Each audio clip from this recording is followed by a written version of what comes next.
Šalta tenai Briuselyje. Persikėliau biškį į Barceloną. Čia šilčiau. Vis tiek, matot, nėra lapų. Vis tiek šalta. Bet vat matot, kažkas, vat kaip aš, šalta pasidarė Briuselyje. Persikėlė į Ispaniją, kur biškį šilčiau. O kažkas tenai Lietuvoj, šauktinis vienas, peršalo kojas ir jam amputavo pirštus. Kojos pirštus dėl to, kad šalta, per šaltį ten jį privertė šokinėt šitie karininkai. Ir vaikinas, reiškia, prarado kojos pirštus dėl Lietuvos karininkų kalties, kurie vat vertė jį tenai šokinėt per sniegą ir tenai kažką laukti ir taip toliau. Atseit mokė kovot prieš rusus. Aišku, geriau prarast pirštų kojas nei gyvybę, nes jeigu prasidėtų karas su Rusija, tai netektų vaikinas gyvybės, bet be abejo Lietuvos valstybė turi prisimti atsakomybę ir sumokėti 1 milijoną eurų. Aš manau, kad už kojų pirštų praradimą šauktinis, kuris ten ėjo, jisgi ne savanoris, jis ne savo norų tenai pateko, jį pašaukė valstybė. Prieš neteisėtai pašaukė, nes teisėtai šauktinių kariuomenės Lietuvoje nėra.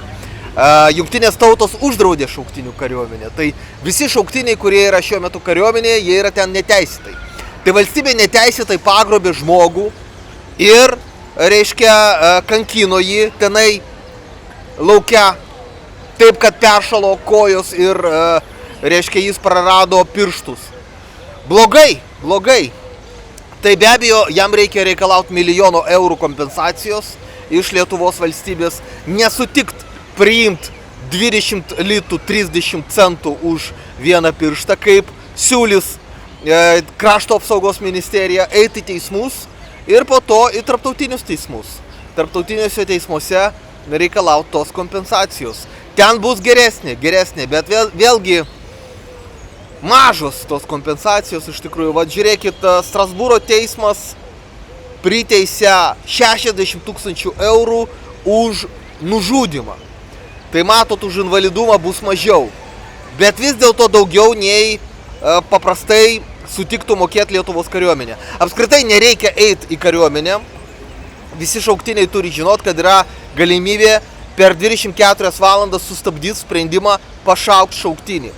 Tuo atveju, jeigu tai yra galutinis sprendimas ir jį jau ieško tenai Lietuvos šitie dalbajobai, kurie dirba kariuomenėje, kad pašauktų. Jeigu jau jeigu jau yra galutinis sprendimas pašaukti vaikiną į kariuomenę, jis gali skubos tvarka apskųsti Jungtinės tautas.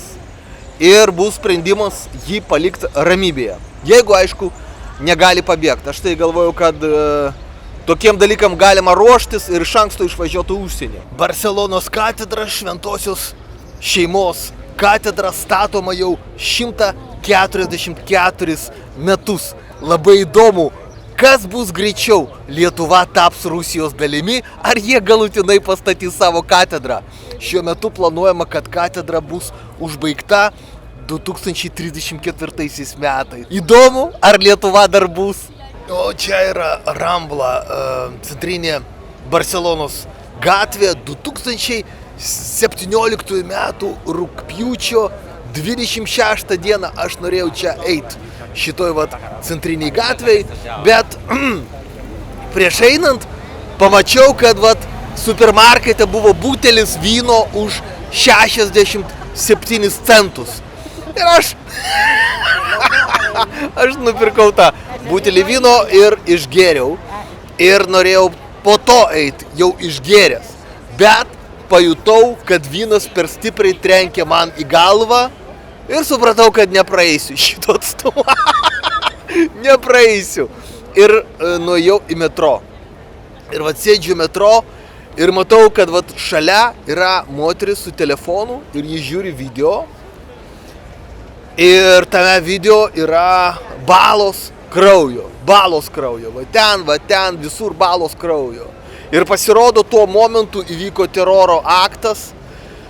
Vienas biseksualas nužudė 200 žmonių šitoj vietoj Ir praktiškai taip gavus, kad vynas už 67 centus išgelbėjo man praktiškai gyvybę. Aš nežinau, čia buvo labai pavojinga. 200 žmonių žuvo ir aš būtent čia planavau eiti ir tikrai eičiau, jeigu neprisigerčiau. Tai vat, noriu paraginti visus dažniau gerti, dažniau kovoti prieš Lietuvą ir tada Lietuva tikrai neatsilaikys. Aš turiu omeny juridinį asmenį Lietuvos Respubliką. Vienykimės ir kartu mes nugalėsime Lietuvą. Prisirašykite prie mano kanalo, o jeigu jums reikia parašyti skundą į Europos žmogaus teisių teismą arba aukščiau į Jungtinių tautų organizacijos teisminės institucijas, parašykite man e-mailą arba paskambinkite per WhatsAppą.